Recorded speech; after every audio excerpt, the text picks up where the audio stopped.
The opinions expressed by the host and guests in this show are not necessarily the views of Children's Health Defense.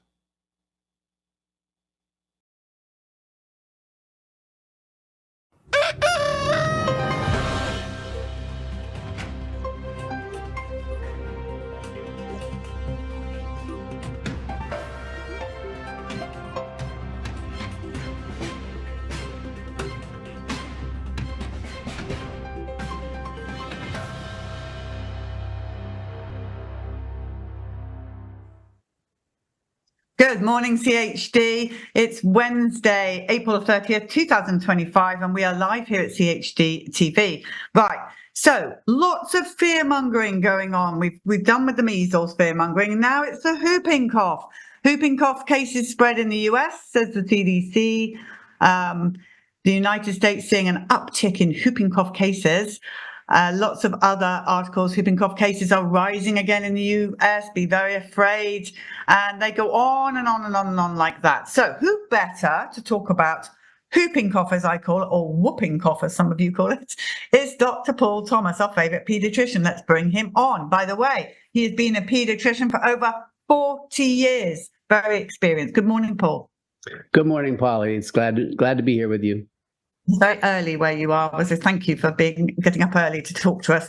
Well, now, first of all, let's just wind this back a bit, because they're already saying that 2 children died, 2 babies died, and all kinds of stuff going on right now to make parents very afraid. And of course, they are afraid. The minute their child gets a cough, they think their child is going to die or they need to go to hospital. So let's start off with, what exactly is whooping cough? What is pertussis, and what's DTaP, and what is all of this? Because you can't see a whooping cough vaccine because it's called pertussis. So talk us through it. Well, whooping cough is caused by a bacteria, Bordetella pertussis. And I think I should start off by just giving people history. So pertussis was scary back in the 1800s. At the turn of last century, 1900, mortality was quoted as 10 to even 30% in high-risk parts of the world. That mortality, that's babies dying from whooping cough, from pertussis, was reduced by about 99% by 1940, when the first vaccine was introduced, I think in 41. That was the DPT, what we call the wholesale DPT. And it's important to understand that routine doses and mandates didn't start till 1978, 1980, something like that. And there's a very interesting phenomenon that most people aren't aware of, is that the deaths from pertussis, from whooping cough, actually went up once the mandates were instituted. So we'll discuss that later. But how is pertussis going to look to you as a mom, as you as a dad, as a parent?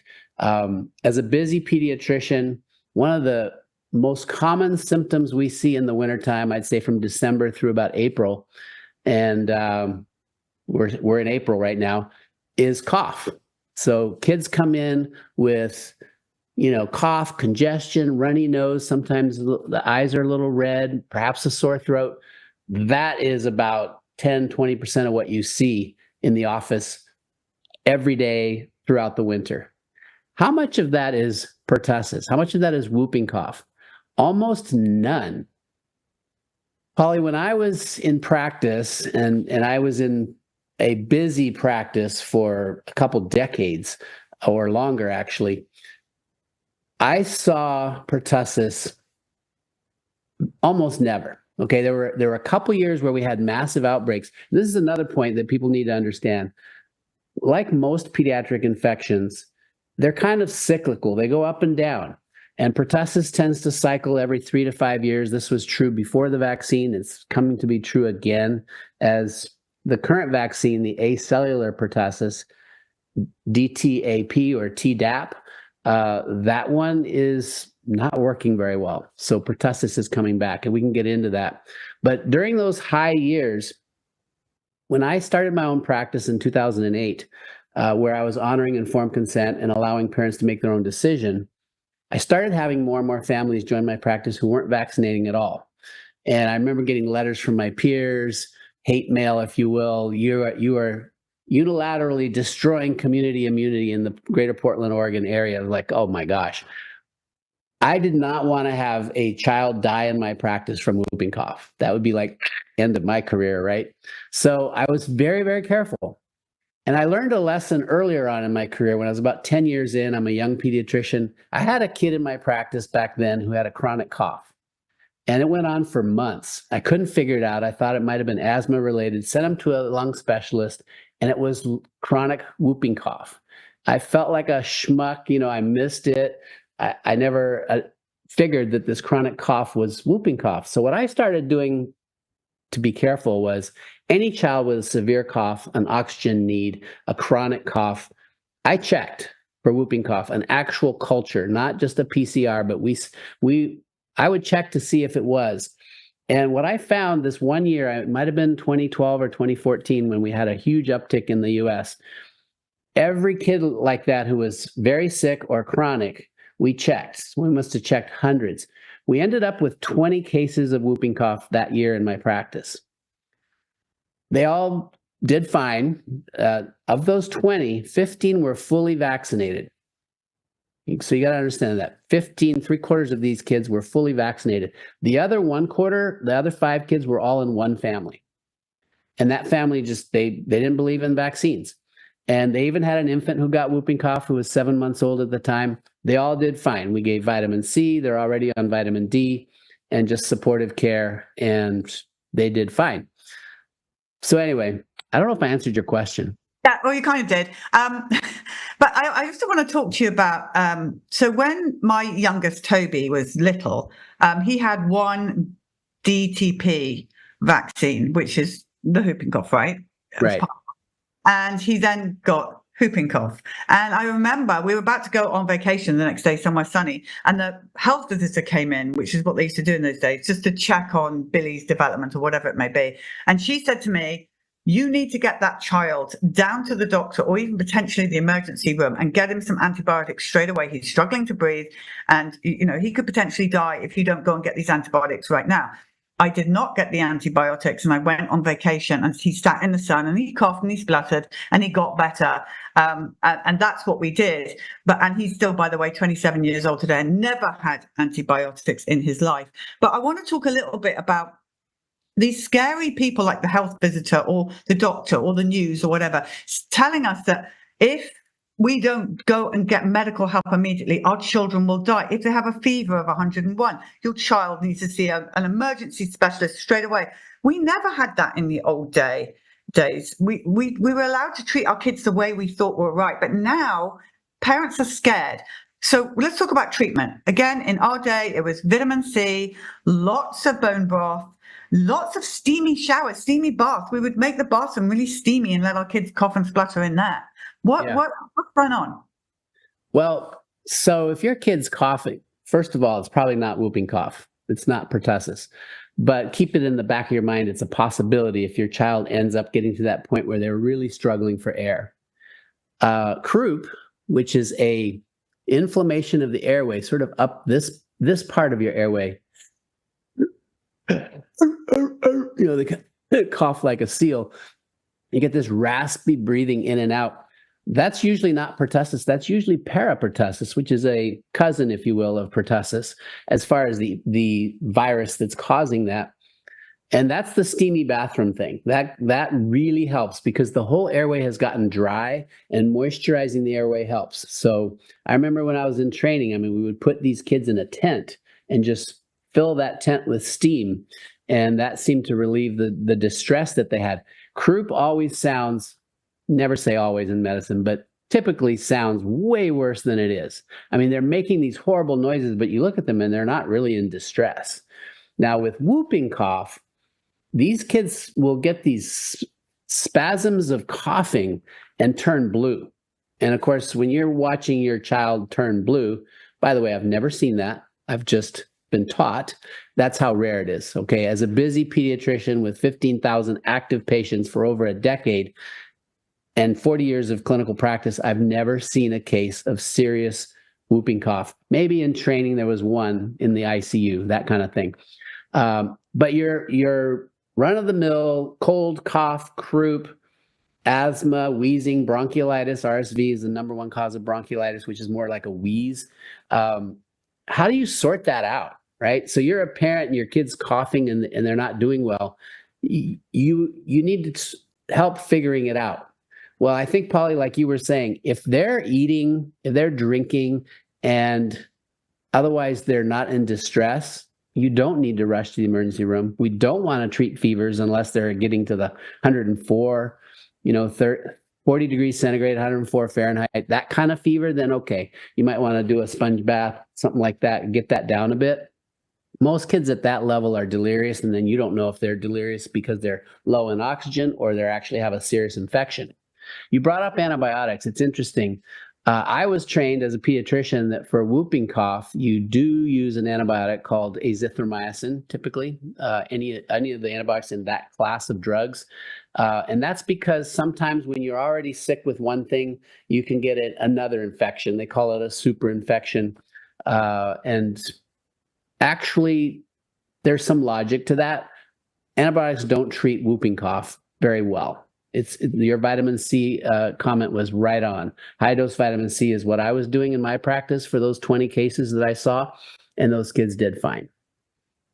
All right, let's talk about the parents out there listening in that say, you know what, I think I'm just going to go and get a DTaP. I'm just going to go, oh, they think they're going to go and get a little whooping cough shot. And in fact, you're not going to get that. You're going to get the DTaP is what your child's going to get. Let's talk about the vaccine and the dangers, because it was so bad, the stories on the bus, that DTaP got the name of the DTaP scream. The babies were high-pitched screaming after they'd been given DTaP. So let's talk about that, because I really want people to know how dangerous this vaccine is. Yes. So, Polly, I was in practice when we had the old DPT, the one that Billy got. And that one was notorious for high-pitched screams, seizures. Thankfully, I didn't have a death in my practice. But I have to tell you, every time I gave that vaccine, I was nervous. And in fact, it was given in our clinic at the time I was in a teaching clinic by one of the residents in a child who ended up dying. So I have seen that. They went to the acellular, the DTaP that you're talking about, and that happened in, oh boy, I was early in practice, 89, 91, I think. That's right, 1991. And that was because experience around the world, Japan was ahead of us by about 7 years, showed it was much safer. But much safer from what and compared to what? It was much safer than the old DPT, yes. Two problems. We've been using that vaccine now for decades, and it's not working. It's very clear now it does not prevent transmission. It actually makes you more likely to get pertussis multiple times in your life, and it actually puts other people at greater risk because you can be a carrier. You're more likely to be a carrier and carry this organism in your nose and throat, so that when you're around somebody else who maybe is high risk, either they're unvaccinated or they have immune deficient problem, that whole thing about we want to protect grandma and the poor cancer kid who can't get vaccines. Well, it's the vaccinated who are probably the greatest risk because they're more likely to harbor pertussis in their nasopharynx. So right there, we've got a vaccine that's failing. And in fact, these spikes of cases we get every few years are probably mostly due to vaccine failure, not due to those unvaxxed kids. The rate of vaccination in this country for pertussis and for most childhood vaccines is still very high, 94, 95% in most areas. So no, it's not the unvaxxed, it's vaccine failure. But I want to address your specific question about the dangers. My heart goes out to anybody who's lost a child. I mean, there's, as a parent, there's nothing worse, right? You oftentimes maybe you put your baby to bed, they're a little bit sick in the case of a cough or pertussis, and you wake up and they're not alive. They're cold and blue. Or in the case of the vaccine, you took a healthy baby into the office and they got a series of vaccines, 2, 4, 6, 18 months, 4 to 6 years are the DTaP times, right? 2, 4, 6 months, again at 18 months, and then again at 4 or 5. You take your healthy infant into the office and you find them dead. The most deaths happen in the first day after the vaccine. Day 0. Okay, that's vaccine, healthy kid, vaccinated, dead. And then the next most common death day is day 2, and then day 3. In my book, Vax Facts, the chapter on SIDS makes it really clear. If you look at the 6 studies that were well done that compared infant death to when they got their vaccines, and in the infant period, the Tdap is one of those really worrisome ones. 78%, if you put all 6 studies together, happened in the first week after the vaccine. So these vaccines are killing infants. Now, what is the risk, Polly, of death from pertussis, which is no fun? I mean, if you have a kid, these 2 deaths that were described, I think it was in Louisiana recently, I mean, my heart goes out to those families. They lost their child to a disease that's no fun if it happens to get that serious. Your kid is coughing, can't stop coughing, turning blue, and it doesn't seem like there's anything you can do. There are things you can do, and in those situations, hopefully you're lucky enough to go to a hospital where they know to do high-dose vitamin C, and they know to make sure that kid's got enough vitamin D, and they're going to support respiration and use budesonide if necessary, which is a steroid that inhaled will at least open up the lungs a little bit. But these things often aren't done in hospitals, so some of these deaths are not necessarily needed. They didn't need to be, I guess that's what I wanted to say. But here's the thing. The risk of death from whooping cough, from pertussis, is less than 1 in 2.3 million. Okay, it's less than 1 in 2 million.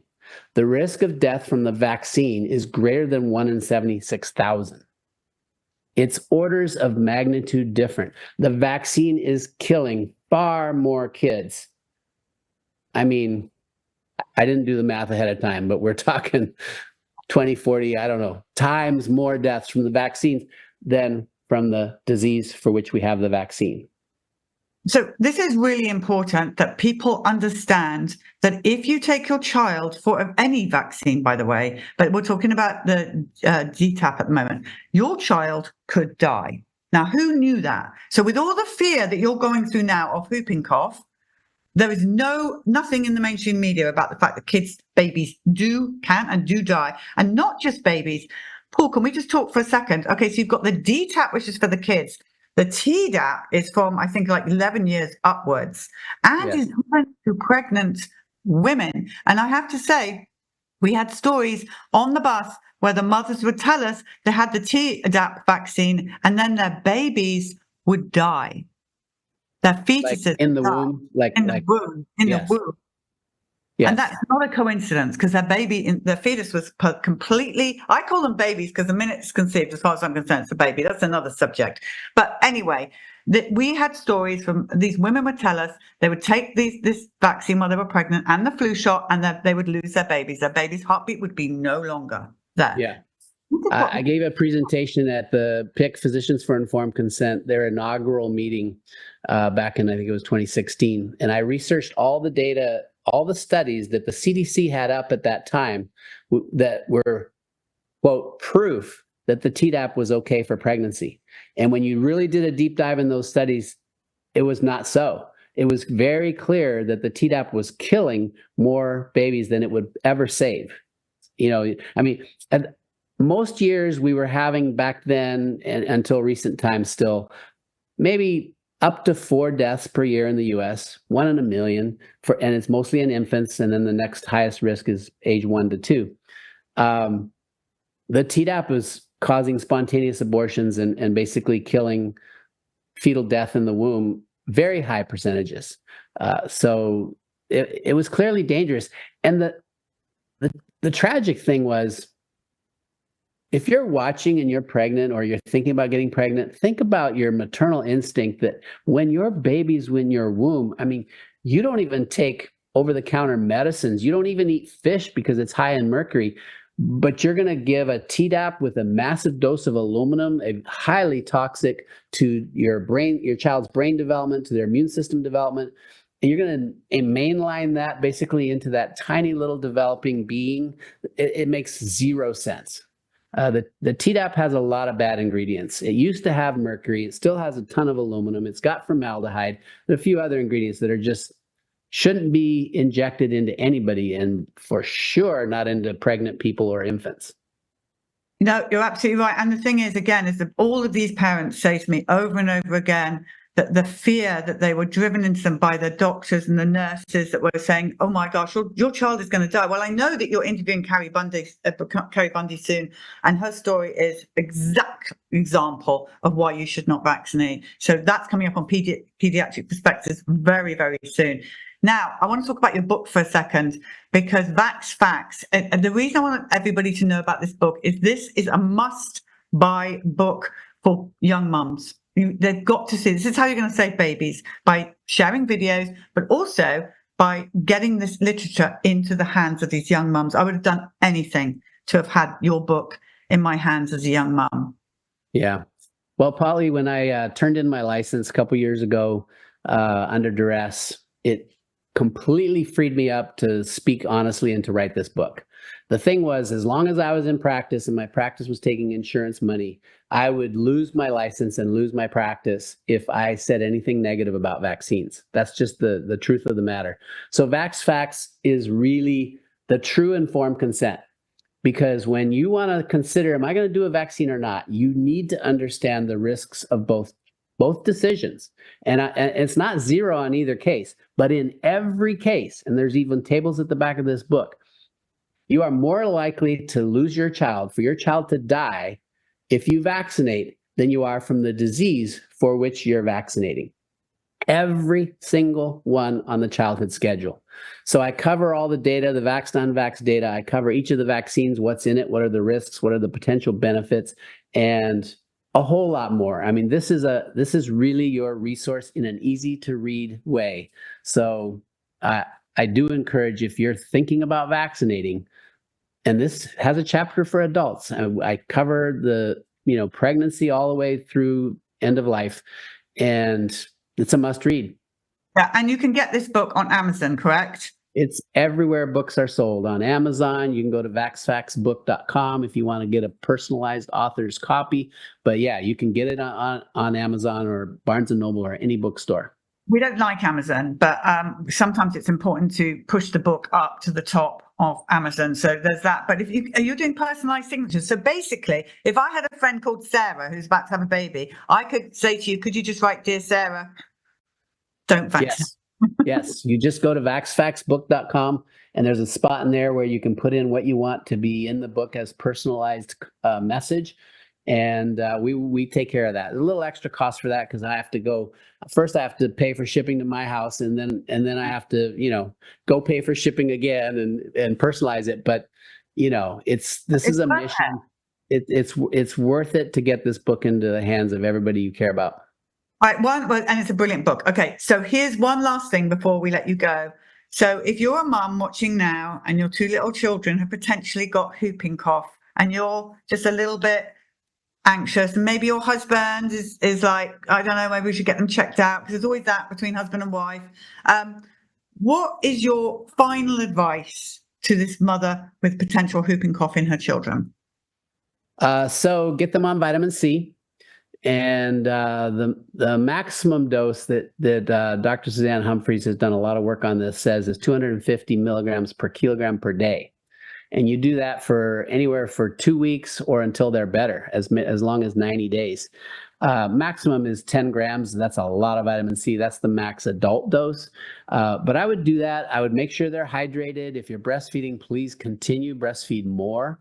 And one little thing that's worth having is a pulse oximeter. I know for COVID, it was pretty worthless because you could have low oxygenation with COVID and be fine.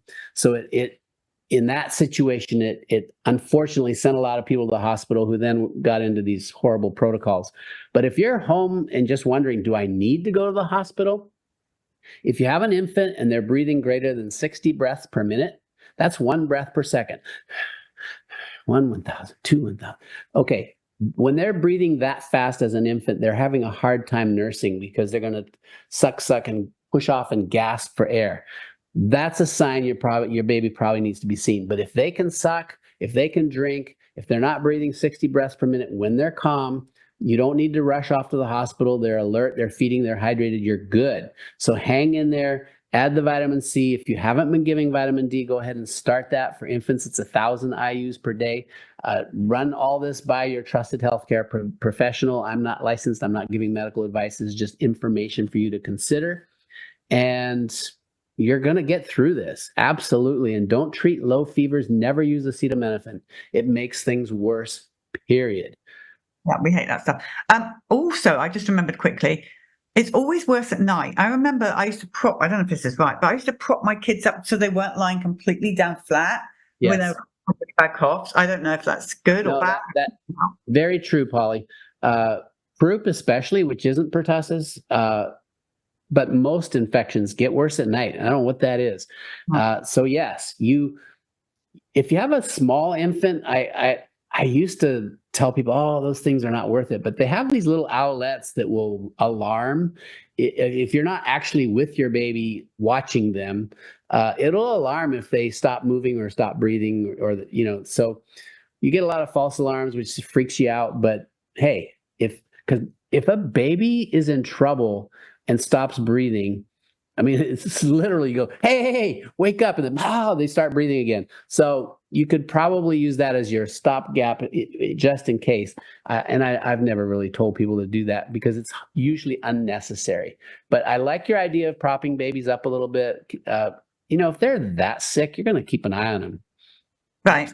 Keep them close. I'm all in favor of snuggling up with your child when they're sick. Doctor, we've kept you long enough. And we've got, so people... Remember, Pediatric Perspectives is every Saturday on CHD TV, and you are going to be covering whooping cough again. So there's more information coming for you there. And if you want Dr. Paul to cover a particular subject, do write to us at CHD TV, and we will pass that on to Dr. Paul and see if we can get some of these questions answered, because the health of your baby is everything. And also, don't be afraid of sickness. Like, kids get sick, they have runny nose, they have coughs, and then they get better and they're just way stronger after that. Yeah, I would add one thing. I published the data. It was massive data set from my practice. And here's the amazing thing we found. Unvaccinated kids, and the less vaccinated you are, the less often you get sick and the less severe the illness is. Let that sink in. The more you vaccinate, the more often you're going to be sick and the more serious the sickness will be. It goes counterintuitive to what we've been taught. It makes no sense based on what we've been taught. But there you have it, folks. We have the data. It was published in a peer-reviewed study. Of course, they took it down based on one bogus response. That's just what happens when you have good data that shows vaccines in a negative light.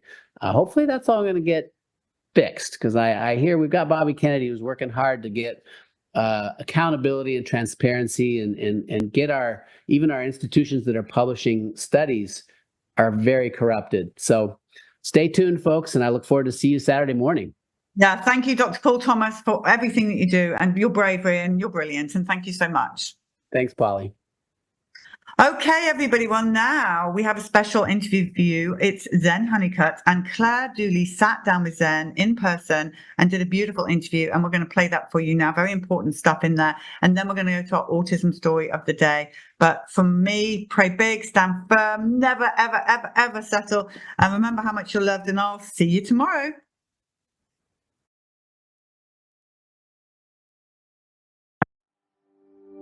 Founder and executive director of Moms Across America, Zen Honeycutt. Zen Honeycutt heads Moms Across America, a group formed to raise awareness about toxic exposures. Her family switched to an organic-only diet after her 3 sons developed allergies and other health problems. We've been drinking milk for tens, if not hundreds of thousands of years, right? As a human race. Yeah. Why all of a sudden is your son allergic to milk? I'm Zen Honeycutt. I'm the founding executive director of Moms Across America. We've been around for 12 years now. And I started Moms Across America because, like millions of mothers out there, I was struggling with my kids' health issues. They had allergies, autoimmune issues, asthma, and one eventually had autism symptoms. And I was completely confused. I had no idea why this was happening to my children. When I grew up, this just did not happen. I didn't know anybody that had these types of health issues that were allergic to 20 different foods. That just wasn't happening.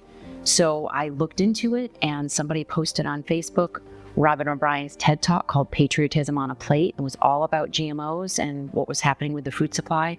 I felt completely betrayed that our government was allowing GMOs, genetically modified organisms, into our food without any labeling.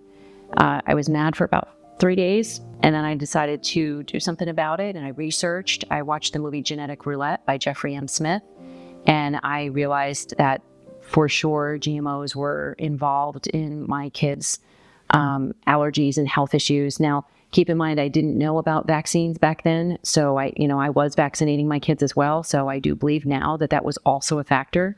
But what I learned about GMOs is that they do and they can disrupt the gut microbiome. And that was the impetus for me researching, what was going on in the food supply. There's a saying goes that a worried mom does better research than the FBI. Well, I became one of those moms, and I took that on and researched what was going on in the food supply and connected it to the health of my children, and started Moms Across America. Our first event was we started by inviting people to join in to 4th of July parades.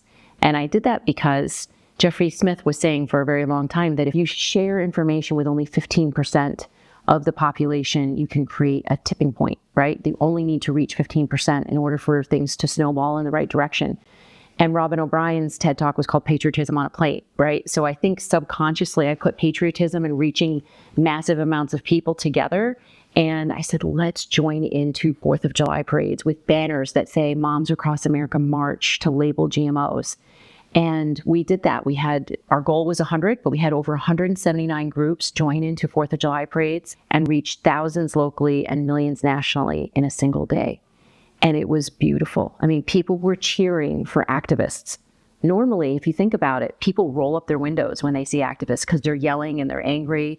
We were smiling and we had balloons that said Google GMOs. People were applauding the moms, go moms. And we were handing out flyers that were what I call the golden ticket to a new pathway to health, right? I told the volunteers that when you're giving this flyer out, it is a whole new opportunity for them for health. Since then, we've passed out over 500,000 flyers in person, our moms have.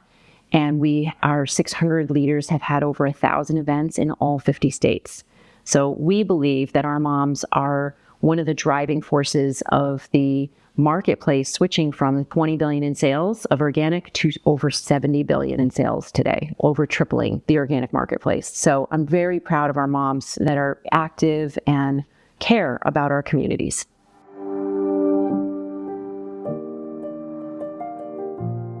The reason why organic is so important is because it does not allow for GMOs, genetically modified organisms, or toxic chemicals like glyphosate, atrazine, 2,4-D, paraquat, dicamba.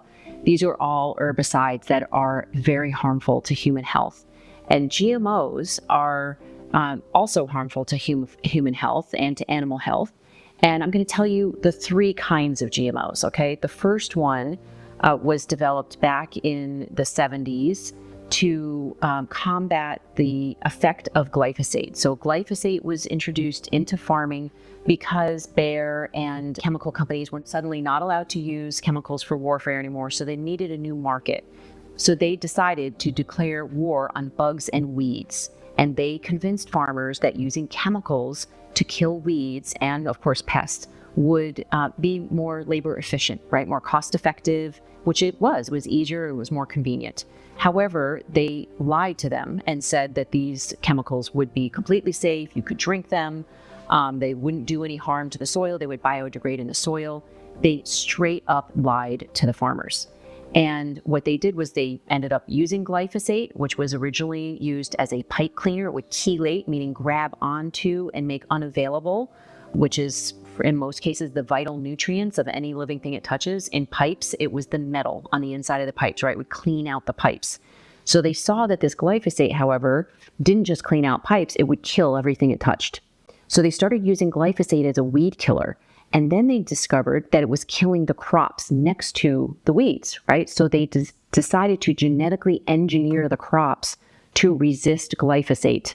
And they were effective in doing that. So there are now crops that are genetically engineered, such as corn, soy, sugar beets, canola, that you can spray with an airplane or a tractor with all kinds of glyphosate, and those crops will not die. The weeds will die, but the crops will not, right? So that's called Roundup Ready, or what we call HT, herbicide tolerant Roundup Ready crops. 80% of the genetically engineered crops in America are Roundup ready, and they resist glyphosate herbicides. So that means that glyphosate is being used to the tune of 280 million pounds a year on the American food supply. But it's not just used on Roundup ready crops, it's used also as a drying agent.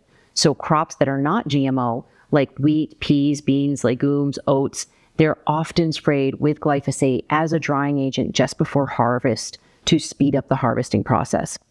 So glyphosate is very widely used in the food supply because of GMOs and also non-GMOs as a drying agent. But organic, there's no glyphosate use, okay? The second type of GMO doesn't have anything to do with glyphosate, but it has the pesticide built right in. It's called Bt toxin, and it's a bacteriotherogenesis toxin. This toxin, which is normally used in organic farming, and it does kill bugs, it is genetically engineered to constantly reproduce more toxins. So it's like a little toxin factory.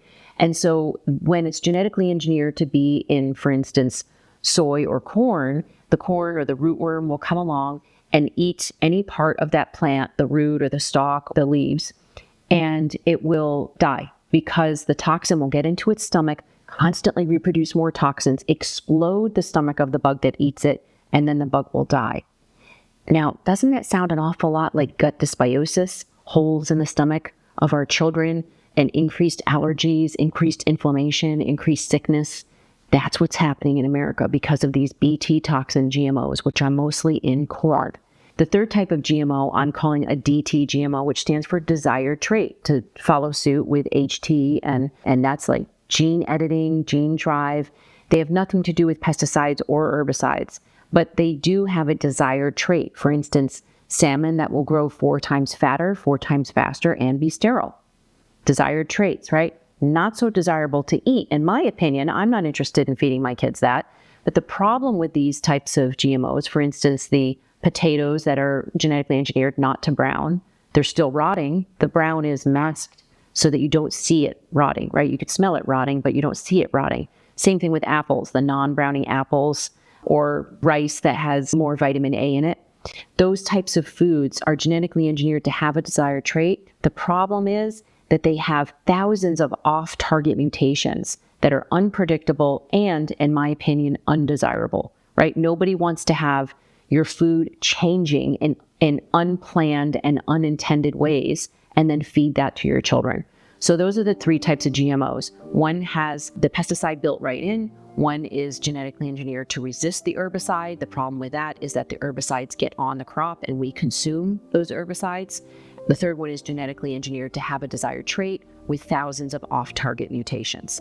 So in my opinion, none of these GMOs should be in the food supply. There are hundreds of studies showing harm, and our previous FDA has completely ignored them. Bioengineered is the new euphemism, it's the new word for genetically modified. They're not using the word genetically modified because activists like me, and probably you that's watching this, make too much of a fuss about genetically modified foods, so they don't want to use the word GMOs or genetically engineered or genetically modified on food products now. So most food companies simply say bioengineered. This is unfortunate because the word bio in Europe means organic. So they're actually co-opting the word bio and using it for genetic engineering, even though it's the furthest thing from organic. Anything that's produced in a lab and can be patented, and that they charge the farmers 375% more for those seeds, is not organic and it's not natural. If you look at any type of food package and it says may contain bioengineered ingredients or contains bioengineered ingredients, most likely those ingredients are the soy, the corn, or the sugar. 75% of food products on the market today, especially processed foods, contain GMOs, which are from soy, corn, sugar, or canola. That is because anywhere from 85% to 100% of those commodity crops in America are GMO now. There's been a massive shift over the past 30 years from conventional or heirloom or, organic type seeds to genetically modified. And that's because Monsanto basically co-opted the insurance system and the banking system, and farmers weren't allowed to get their crops insured unless they used genetically modified seeds. And that was because Monsanto convinced the insurance companies that their seeds would be safer and better resistant to pests or weather problems, which is not necessarily true, right? They say it would work that way, but in many cases it does not.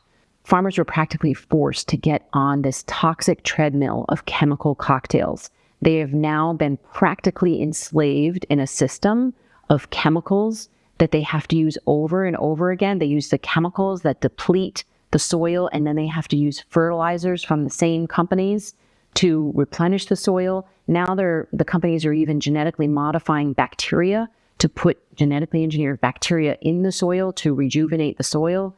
It is absolutely crazy how these companies can actually profit off of the harm that they cause to the soil and to humans. If you look at Syngenta, they're the largest pesticide producer in the world. It's now a Chinese company. They've merged with ChemChina. They make at least 400 different pharmaceutical companies through their sister company, AstraZeneca.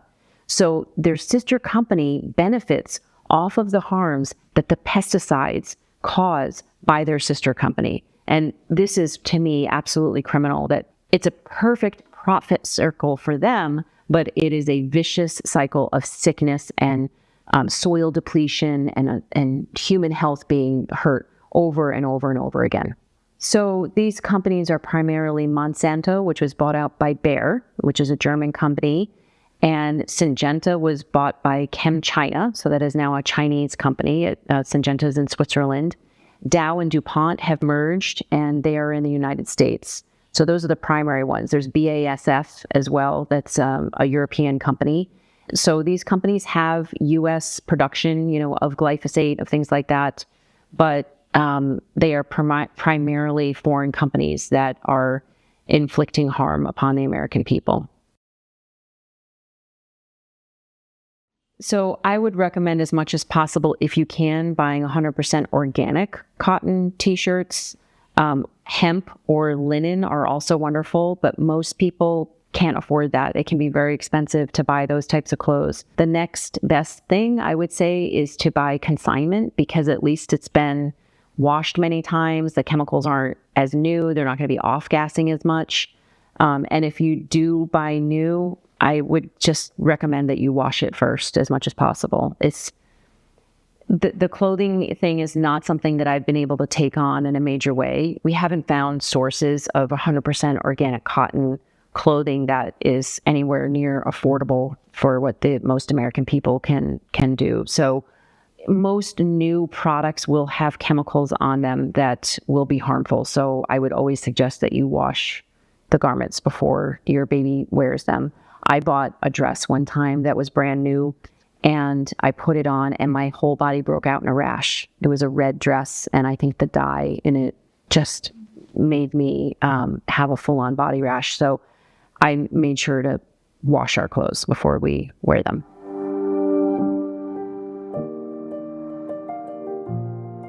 At Moms Across America, we initiated the first glyphosate testing in America, and we tested for urine, tap water, and breast milk for glyphosate, and found glyphosate in 70 to 90% of the tap water and the urine. And we found glyphosate in breast milk 3,000 times higher than has been shown to cause sex hormone changes and liver and kidney damage in animals. And this was in a mother who ate conventional food. She wasn't aware of GMOs or glyphosate. She was a friend of Moms Across America. The other women, the other 9 women, there were 10 tested in total, knew of GMOs and glyphosate, and 2 others had detectable levels, but they were much lower than what the woman had that was eating conventional food. So across the board, from the testing that we have seen, it's much better to eat organic and to avoid GMOs than to just eat the regular conventional diet, especially if you're breastfeeding.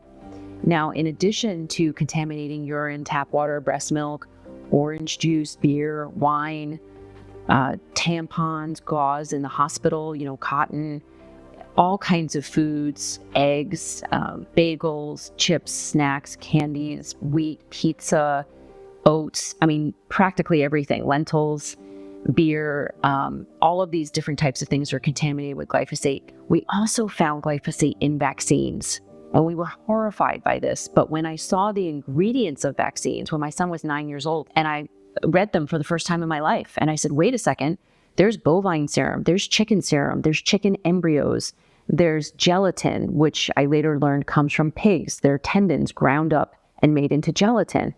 And when I saw those ingredients, I thought, wait a second, there's probably glyphosate in them, because I had already seen the study by Monica Kruger out of Germany that showed that glyphosate was in animal meat and tendons and bone marrow. The animals that ate the GMO grain sprayed with glyphosate had glyphosate in their muscles and tendons and bones. And so when I saw those ingredients with animal parts, we know it doesn't wash, dry, or cook off. It's in the animal parts. So I thought there's probably glyphosate in vaccines. So I sent 5 childhood vaccines off to be tested to a very brave lab owner. And the lab owner happened to have also worked at Monsanto in his past. And so he knew all about Monsanto. He knew the shenanigans that they were up to. And he was a part of creating the methodology which tested for glyphosate. So he knew how to test for glyphosate. He tested these 5 childhood vaccines and they all came back positive, every single one of them. And this is statistically very important, because when we tested 20 Pediasure feeding tube liquid samples for glyphosate, only 6 came back positive. So we were thinking if they come back positive at all, maybe it'll be one of them. But no, it was every single one of them. Now, the levels for the MMR vaccine were 25 times higher than the other vaccines. And we believe this is because that vaccine is the only one that's a live virus vaccine. And that means it has to have 25% of the vaccine has to be gelatin to stabilize the live virus. And that gelatin, of course, comes from pigs fed GMO grains sprayed with glyphosate. I wanted to put this information out right away. I was floored. But I was told that Big Pharma makes Monsanto look like Mickey Mouse, and that I would be suicided if I put that information out without corroboration. So I waited a little bit until another scientist that I trusted got another batch of vaccines tested for glyphosate. He had 14 childhood vaccines tested and 12 of them were positive. And his MMR vaccine was 34 times higher in glyphosate than the other vaccines. So completely confirmed our findings. And the reason why the MMR vaccine being higher in glyphosate is so important in comparison to the other ones is because Andy Wakefield lost his job. He lost his reputation saying that the MMR vaccine tore up the stomach lining of the children. It caused gut dysbiosis in children. He didn't say it caused autism. He just said that it caused gut dysbiosis in children.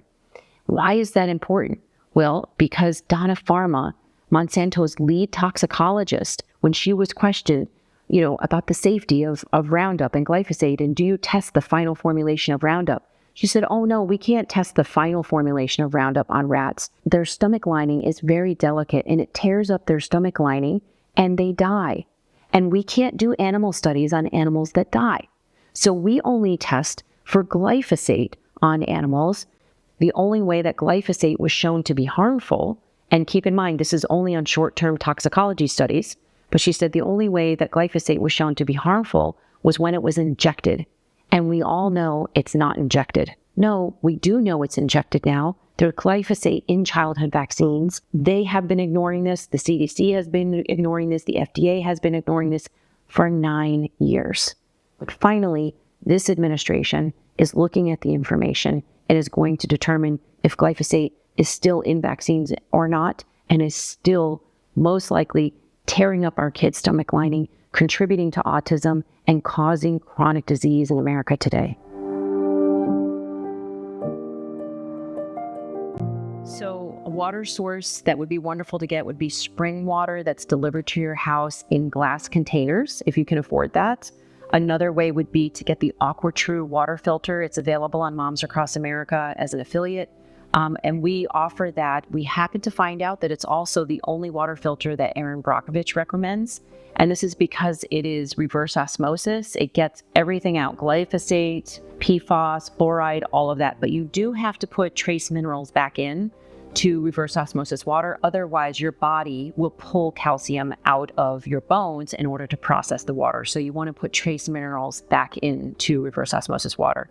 And when you're taking a bath, there are carbon filters, which will help a lot with getting chemicals out of the water. And it's like a ball that you can put under the spout of the bath in order to prevent chemicals from getting in the bathwater.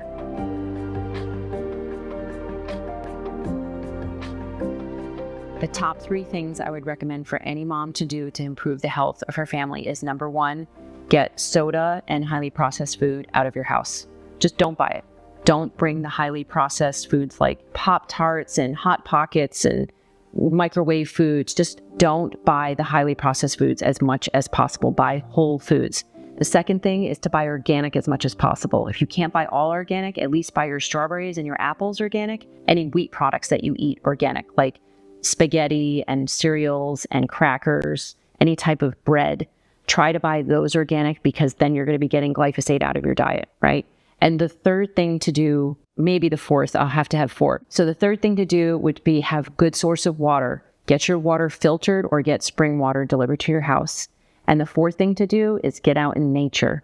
Get your kids away from the screens, get their feet in the dirt, because that immediately grounds your energy and reintroduces different microbes and bacteria that are beneficial from nature that will get your children healthy again.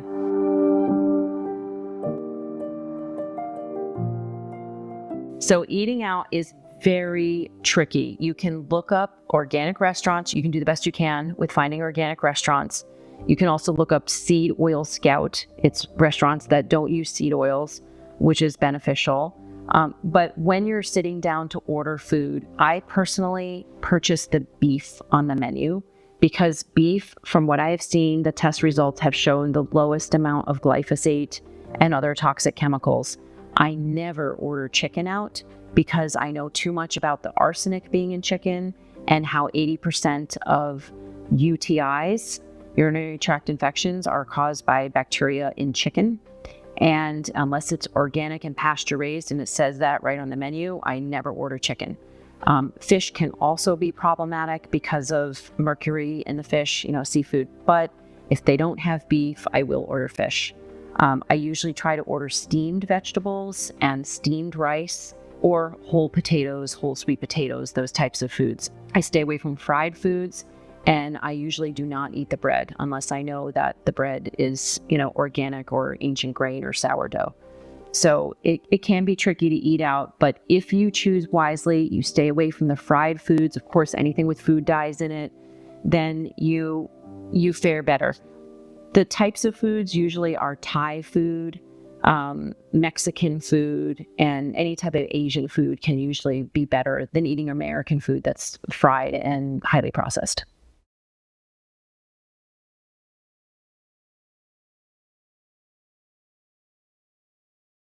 Summer Lipitsky. And Summer, how many children have you got? I have 2. And how old are they now? My son, Zane, is 13, and my daughter is 7. Okay, let's go right back to when you were pregnant with your first child. Did you have any vaccines while you were pregnant? No, I did not. What was your thinking of? Could I have called you an anti-vaxxer? No. Not at that point. I don't think that I was pro or against. There really wasn't a whole lot out to get my attention to be for or against. I mean, it was just kind of, I think, probably just what you did. And so I really wasn't in the know about anything. Would you say that you just didn't think about it? No, not at all. Because you trusted the doctors to do that for you? Absolutely. I actually interviewed pediatricians to find the best pediatrician for my kid. All right, so you didn't have any vaccines while you're pregnant? And so your son is born. Mm-hmm. And how is he when you hold him in your arms? Fussy. Straight away? Yeah, he was a Heine's baby. Did you think there's something wrong with my child? I didn't really know. Being a first-time parent, I'm sure I was thinking, I don't know what I'm doing. But did you think that my child has autism, this baby has autism? No, not at that point, no. Right. So as your child, I presume your child gets Hep B and so as your child develops, are you ever thinking that my child is okay?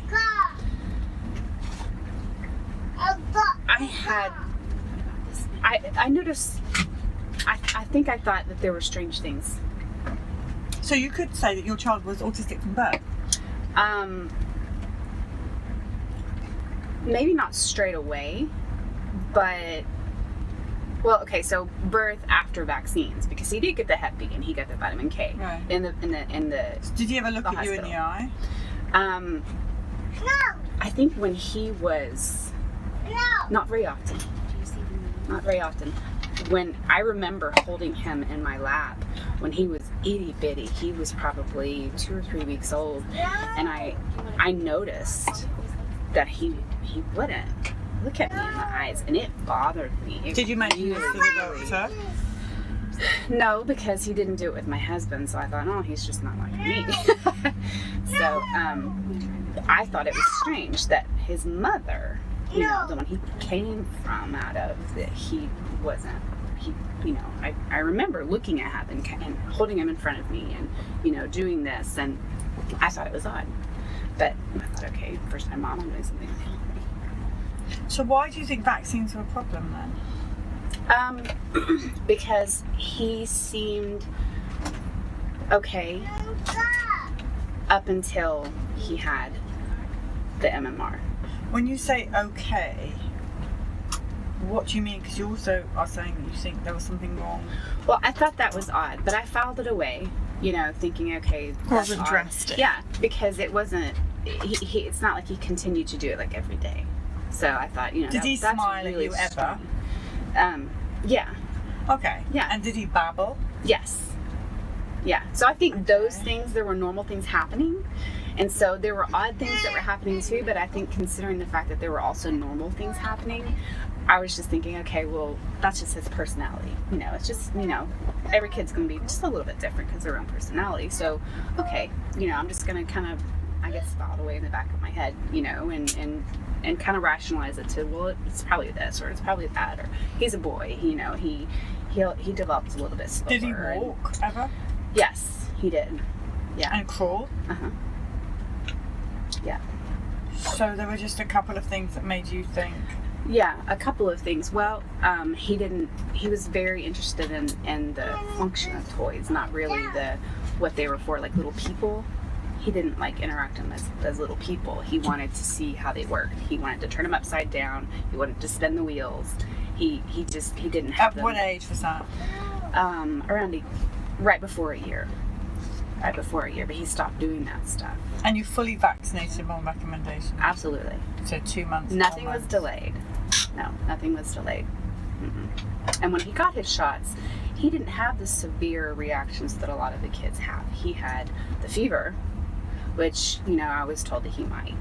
He had the crying, he had the sleeping, but I was told that he might. So I was like, okay, this is normal, this isn't anything, even though I didn't like You gave it. him Tylenol and stuff? Yes. Like a good mummy. Oh, yeah. Yeah. So, but when he got his MMR, it was a totally different story. Now, did he just have the MMR that day, or did he have other vaccines? No, he just had the MMR that So day. just the MMR. Oh, and how old was he? He was 12 or 13 months, right? And so what did you see happen to him? He got really quiet. He got really quiet. The babbling stopped. He would just stare off into space, like, just kind of like not there. He wouldn't respond to his name, you know. And he was doing all of these things before? Yeah, he wouldn't respond to his name, and I thought, you know, is he just being hard-headed? You know, is he just getting older and deciding, well, this is what I want to do, and, you know, I'm just not going to listen to you? No, because then he would, when we would try to discipline, you know, he would have a look on his face like he didn't know what was going on. He had no clue. He had no understanding of what was going on. There was like no point to have normal expectations because he didn't get it. He didn't know. You know, he didn't need to be spanked. He needed to be handheld because he just didn't get it. So what did the doctor say? I took him to the pediatrician that he had that I had handpicked, and said, these are the things that I'm seeing. And, you know, what do you think? You know, the screaming, the fault, he would trace the outlines of things. Like he would trace a wall all the way around the room over and over. He would trace the back of the couch all, you know, over and over and over. He didn't want to play with other kids. He didn't respond to his name.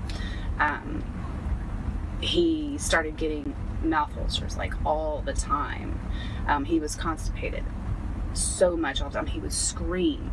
Like, I couldn't go anywhere because it was just too much. It was just too much. Just the screaming was too much. And so I took him to the doctor. I explained all these things, and I said, what do you think? And, you know, he observed him for about 5 minutes, and he said, I see some red flags. He was in, and I'm considering what I've heard other people go through, I'm blessed, because most doctors, I think, just say, you know, no big deal. You know, they're delayed or whatever. So he referred us to a speech therapist, and the speech therapist observed him, and she said, well, I can't diagnose. I'm not, you know, a psychiatrist, but she said he definitely has severe expressive receptive communication issues, and I think that there's definitely red flags for autism. So we pursued speech therapy and occupational therapy and got him into the early program at a school. Texas school system has PPCD. And so when did you, or what point in all of this did you say, you know what, I'm actually done with vaccines? Right after, not right after the MMR. I actually, yeah, it was right after the MMR. It was right after he got those shots, and I was done. Because it was just, it was so scary to see that much of a change. Did you say to the doctor, you know, I think the vaccines could be affecting him? I don't know if I said that to him or not. Right. I don't know. Okay. So then you go on and have another child, and she has nothing. Not even vitamin K. Nope. So how did that go when you were in the hospital saying, sorry, stay away? How would they do? Actually, when I pre-registered at the hospital and they were taking notes, you know, I told the woman that I interviewed with, I said, if you have to, I'm going to sit here and watch you write this on every page of your paperwork. No shots, no vaccines, no vitamin K, anything, because I'm telling you right here and right now, if you put anything in my child, I will sue you. That's how you speak to them people. Absolutely. Listen up, peeps. Absolutely, I did. And it was funny because she took me seriously. It was great because she said, I'm going to write it here. I really don't need to write it here, but I'm going to write it here just in case. So, like, she was writing it in lots of different places because she knew I was serious. I was dead serious. So they left you alone in there? Yes. Yeah, and I told everyone who was with me, my mom, my dad, my friend, I said, if there is any point at which anything goes wrong and I'm out of it for whatever reason, there needs to be eyes. I want someone with eyes on her every second, because if anyone touches her with a shot, I will sue shit out of this place, because I've already told them. Okay. Now, this story is a little bit different because your daughter did go on to get ear infection. Now, you didn't feed, did you, your daughter, breastfeed your daughter, but she did get ear infections. But, Pete, before you get hysterical, not in the first year of her life. We're still clear. We are still clear. For a moment, I thought our study was going to be over, but it's not over. It was still clear, but she did at her first birthday. Shortly after her first birthday, yeah, she got an ear infection, and I took her to the doctor, and he recommended, you know, the antibiotic shot. And it occurred to me right at that moment. I thought, gosh, she's not going to know what's going on because she's never had a shot before in her life. This is going to shock her to death. What did you give her instead of breast milk? What did she have? Formula. Formula, yeah. Yeah. I tried to breastfeed it, just didn't work. Oh, yeah. No, I get it 100%. Yeah. But that formula food is just so awful when you actually look into what we had to put into our babes. Yeah. I'm sure that plays After a the big fact, part. yeah. Awful. Yeah. And so how, apart from her ear infections, how is she doing? Has she had whooping cough or anything like that? No, she hasn't. She has gut issues. Mm-hmm. She has gut issues because she was cesarean. Oh, because she was cesarean as well. Cesarean. Are you But glad no that you scary made the disease. decision to not vaccinate her? Absolutely. absolutely. She sounds like she's a bit of a red flag. You think so? With ear infections and everything else, so it's a good job you didn't vaccinate. Oh, absolutely. Absolutely. That would have been, I think that would have been a disaster. Yeah, I think that would have been really bad. And what does her life like? What does she like to do? What's her passion? Oh, gosh. Is she a dancer? Is she? She loves to dance. She loves to talk. She's constantly getting in trouble at school for talking. Now, do you get any grief from the school or anything that she's not vaccinated? No, because maybe I've been blessed, or maybe it's just really a good thing that I'm not a pushover, that I just kind of go into it with, this is how it is, this is what we do, this is what we don't do, this is my exemption, it's a legal exemption, and nobody's ever questioned me. And what do you say to the people out there that say, well, your daughter's going to bring back polio and chickenpox and all those things? I say, if you believe that vaccines are as effective as you believe they are, why are you worried about my kid not being there? That makes no sense. Actually, makes no sense. Yeah. No, it makes no sense at all. Are you frightened that she'll get measles or Absolutely mumps or rubella? No. And if she does, it's not something that was lethal anyway. They love you, by the way. You're strong and feisty, and you say it the way that everybody should say it. I think that, you just have to be strong. You have to be stronger. At least you have to decide to be strong, because nobody else is going to do it for your kid. They're honestly, sadly, they're a number in the system. They really are. And so you have to not let them be. My kid matters. This is why I don't give a rat's ass if you don't agree. What's a day like in the life of your boy today? What's happened to it? What's it like? What's he suffering? What's going on? He's 13, so we're hitting puberty. Oh, fun times. I know all about that. Yeah, and so it's hard. It's super hard that he doesn't have friends, because my daughter is so neurotypical. And she's, even at 7 years old, she's so bubbly. She goes to sleepovers. She wants to go to so-and-so's house. She wants to do this and do that. And my son is kind of, he's very reclusive. He wants to have friends. Does he speak? He does. Mm-hmm. Slower, much slower. But he doesn't have the social ability that she has. And he doesn't have the normal interests that she has. And so, I feel horrible for him. I feel horrible for him, and sometimes I feel almost guilty for her being around him, because I feel like he surely sees and watches her be active and be involved, and I wonder if that hurts his feelings. And so my prayer has always been that someday she'll be his best friend and she'll be his biggest advocate besides me.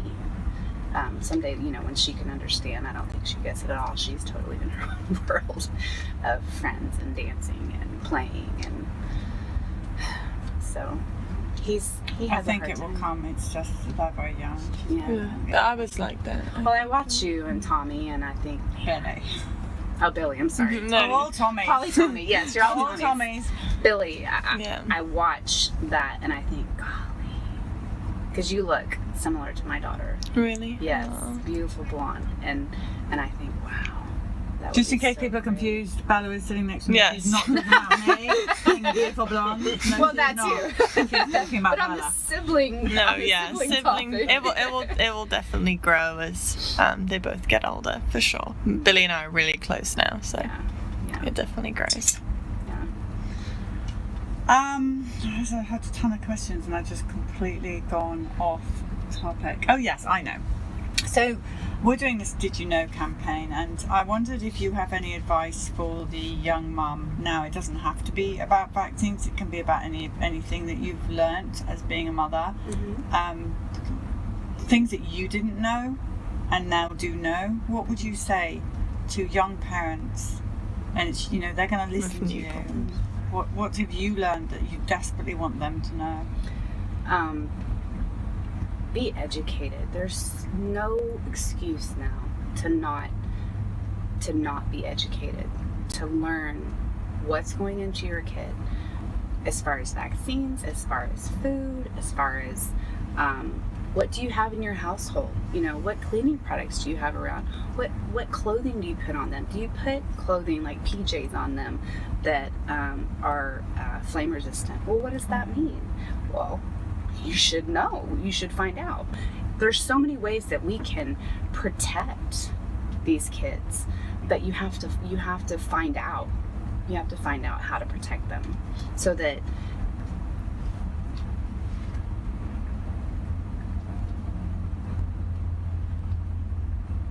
the autism doesn't happen.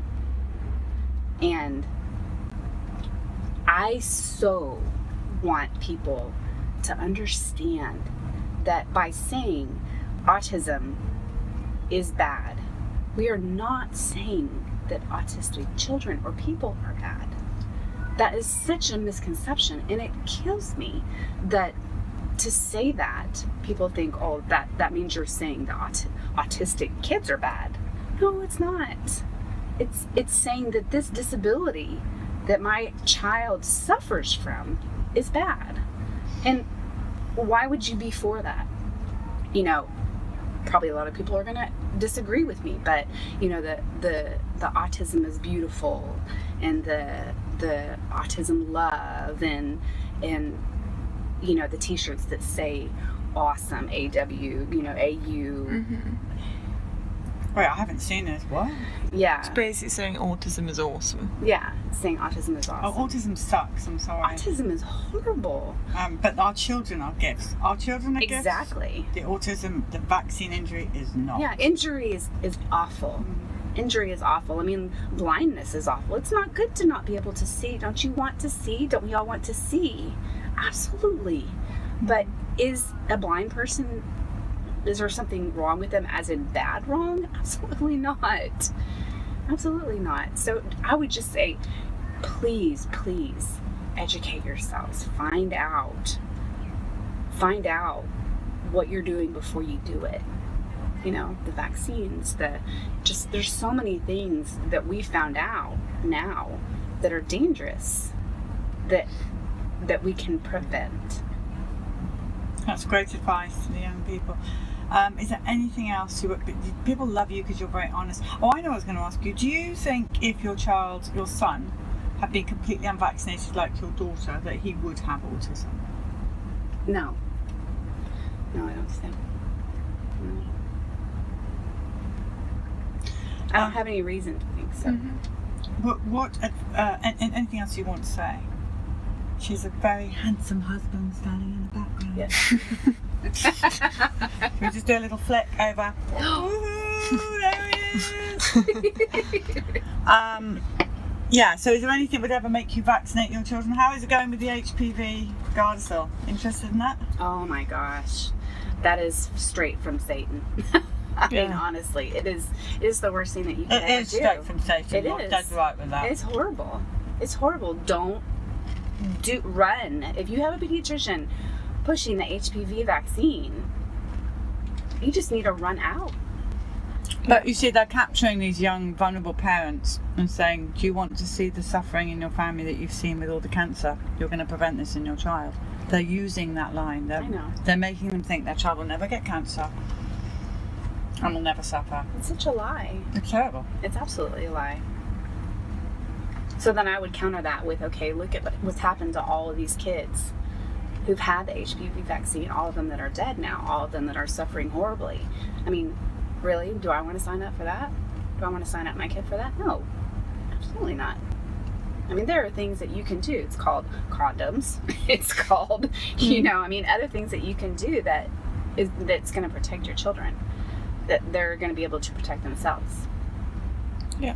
You're amazing speaker. You might want to think about doing press and stuff like that. You've been speaking out on our kids' behalf. You speak so well. You know what? This is hard, but this is it's necessary. You know, we have to speak out. I think about I don't honestly don't care what people's opinions of Jenny McCarthy is, because a lot of people think very negatively of her because they don't agree with some of the things she's done. fine. I don't agree with some of the things she's done too. But you know what? When my son was diagnosed and I saw the statistics, I said, okay, if these are the statistics, if it's this high, where are all the celebrities whose kids are autistic? And if they're out there, why the hell aren't they saying something? I mean, they're the ones who are going to get the press. They're the ones who are going to get the attention for this and the help for this that we need. What's going on? And I kid you not, it was just a few months after that Jenny McCarthy hits the scene with her son and her journey. And I was like, there you go. There we go. It's on now. It is on because she is strong and that's what we needed. And so now I think she's given a lot of people the guts to come out, and then social media has just propelled it. And the internet, oh my gosh, what would I have done without the internet? Do your research. I mean, when I realized my son was dealing with autism, the first thing I did was I went online and I thought, okay, I need to find out what's the diagnostic criteria for this? You know, what does it say? And I brought up the DSM on the internet and I read it for myself. I didn't go to a psychiatrist. I went straight to find out for myself, because if I was going to go to a doctor, I wanted to know what I was talking about. And so I read it straight down the line, and he was straight down the line. And I thought, there you go. And so then I started doing my own research, because if I could trust the doctors, then I wouldn't have been able to trust my pediatrician in the first place to give me, you know, watch out for this or watch out for that, or if this happens, come tell me, or no, I'm not going to vaccinate your kids. I don't vaccinate because I know the truth. No, that didn't happen. So because that didn't happen, I had to go do the research myself. I knew that. And parents have to do that now. They have to. This and all CHD TV programming is made possible by generous support from viewers like you. Please consider making a contribution today to keep our programming going strong. Thank you.